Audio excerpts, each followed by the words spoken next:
여러분, 심각한 질문을 여러분들에게 한번 해보겠습니다. 자, 여러분들은 제가 만약에 실수를 해서 여러분들을 만약에 실망시킨다 했다면, 자, 여러분들은 저를 용서해 주시겠습니까? 예, 용납해 주시겠어요? 예. 그러면은 조그만 실수가 아니라 큰 실수였다면, 그래도요?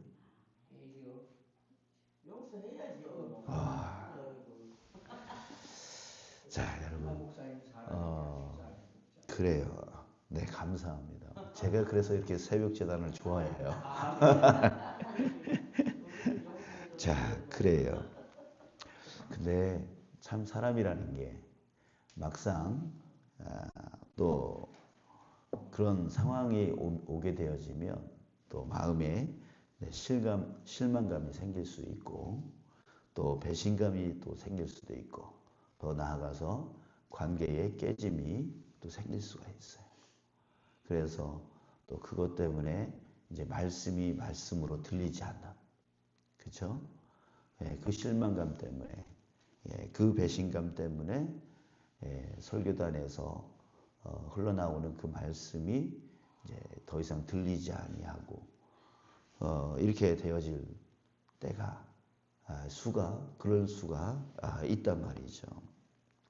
이렇게 사람은 항상 실수하고 잘못하고 그것 때문에 실망감이 생기고 또 배신감이 생기고 또 관계의 깨짐이 생길 수 있습니다.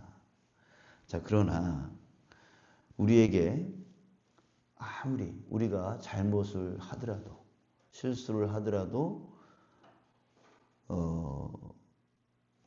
여전히 사랑해 주시고 여전히 용서해 주시고 여전히 용납해 주시는 한 분이 계십니다. 그분이 누구일까요? 예, 바로 하나님이시죠. 사람은 그럴 수 있지만 하나님은 결코 변함이 없어요. 저와 여러분들을 향한 그 하나님의 사랑은 변하지 않는 사랑이에요. 사랑하시되 끝까지 사랑하시는 그 사랑이에요. 그러니까 그 증명을 성경에서 바로 탕자 이야기를 통해서 우리에게 해주셨어요. 예, 언제라도 돌아오면 그 아들이 그 아버지를 배신하고 아버지를 무시해버리고 자기 재산이라고 하면서 아버지 눈 시퍼렇게 살아있는데도 불구하고 재산을 달라고 하는 것은 정말 그 아버지를 아버지로 여기지 아니하고 완전히 배신을 하고 간 상황을 얘기하는 거거든요. 그런데 그럼에도 불구하고 돌아왔을 때 그 아버지는 어떻게 합니까? 뛰어나가서 품에 안고 들어와서 다시 금가락지를 껴주는 그 아들의 권위를 다시금 세워주는 그분. 그게 바로 탕자 이야기에서 그 하나님이 어떤 분인가 그것을 우리에게 예수님은 그 비유를 통해서 증명해주고 있는 거예요. 여러분, 그 하나님을 정말 우리가 믿는, 의지하는 저와 여러분 되시길 축복합니다. 오늘 다윗은 바로 그 하나님을 이야기하고 있어요. 하나님은 어떤 분이시라고 합니까? 13절 아버지가 자식을 긍휼히 여김같이 여호와께서는 자기를 경외하는 자를 긍휼히 여기시나니. 하나님은 우리를 긍휼히 여기세요. 정말 여러분들이 자식들이 아무리 잘못해도 그 자식의 관계가 결코 끊어질 수 없는 것과 같이 하나님은 우리의 아버지로서 우리를 끊임없이 긍휼히 여겨주셔요. 14절 이는 그가 우리의 체질을 아시며 우리가 단지 먼지뿐임을 기억하심이로다. 우리의 체질을 아세요. 우리가 그렇게 연약한 존재임을 아시고 이해하신다는 거죠. 먼지뿐임을. 우리는 단지 먼지 같은 존재예요. 15절 우리의 인생은 풀과 같으며 들의 꽃과 같다.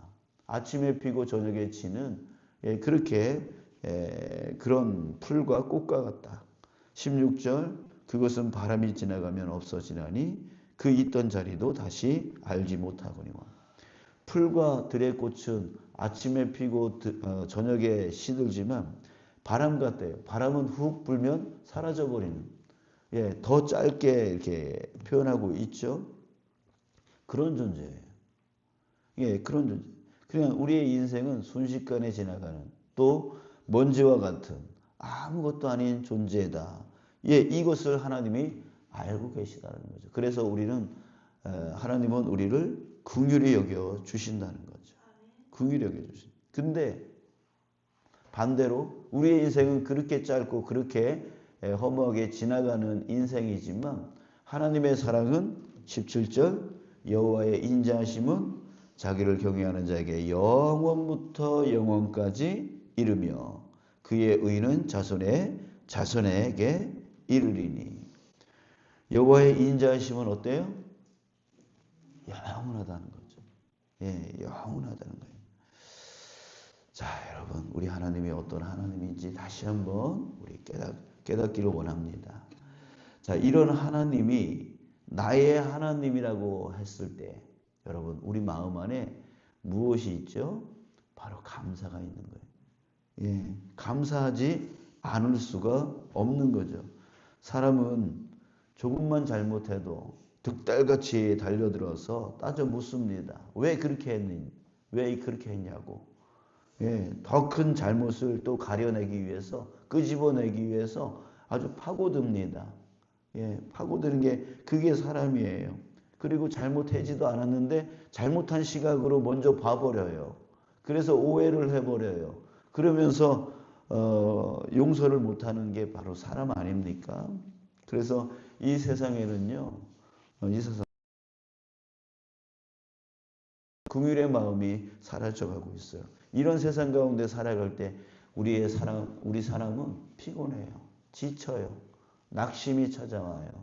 아유, 이런 세상 내가 살아서 뭐하나? 그런 마음이 들 때가 많죠.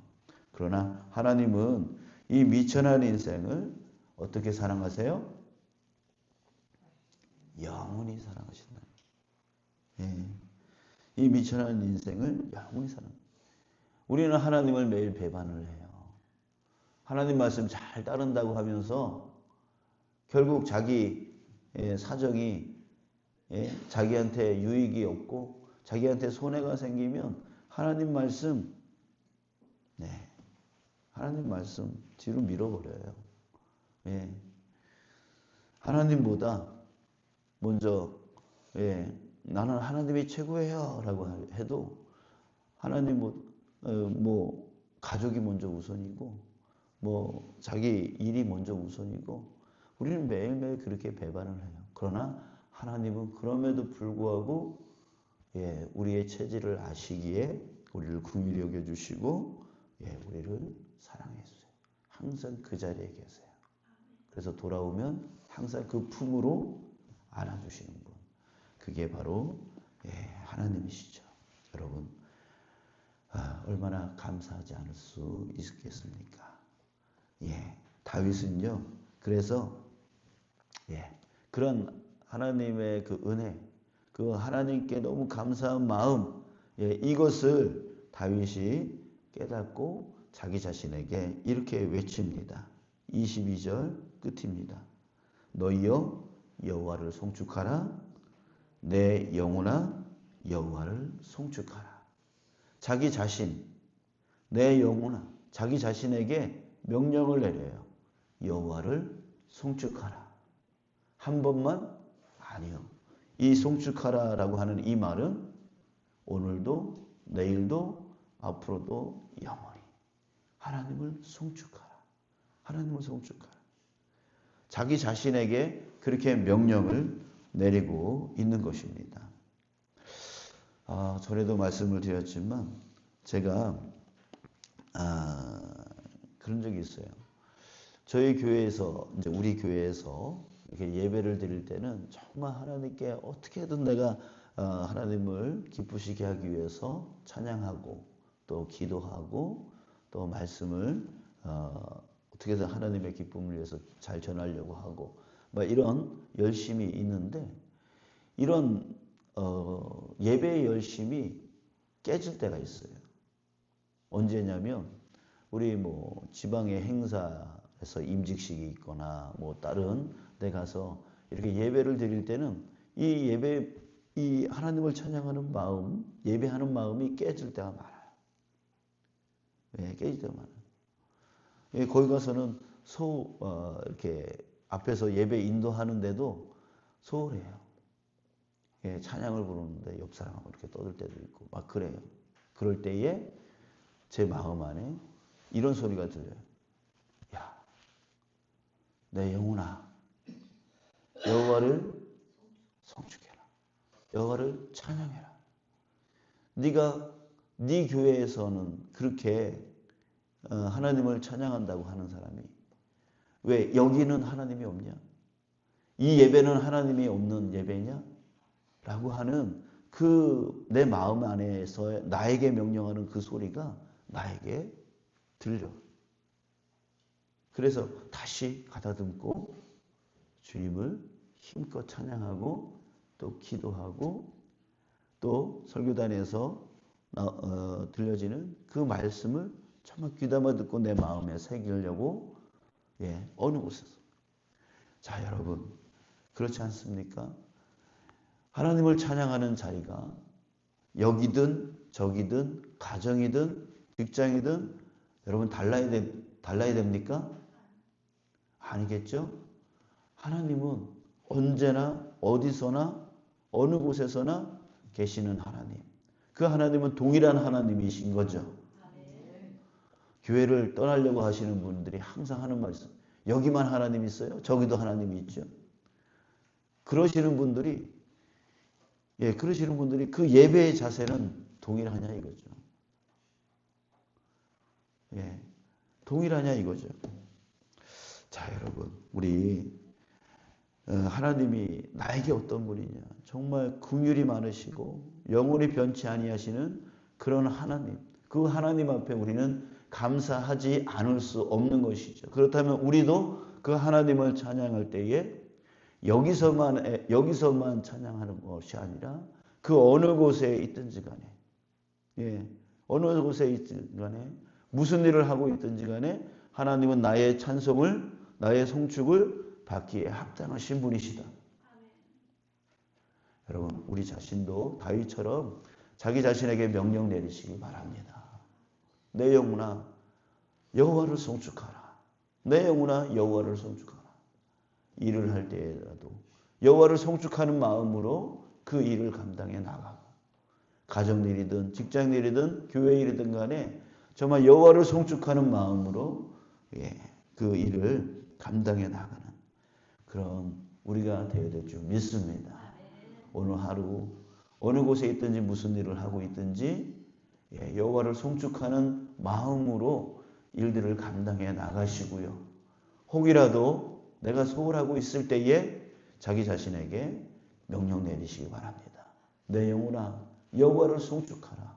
여호와를 송축하라. 하나님이 너에게 어떤 분이시냐라고 하는 것을 다시 되돌아볼 수 있는 그런 성찰의 시간이 있기를 간절히 소원합니다. 그럴 때에 우리는 어디서든 하나님을 송축하는 그런 정말 변함없는 예배자가 되실 줄 믿습니다.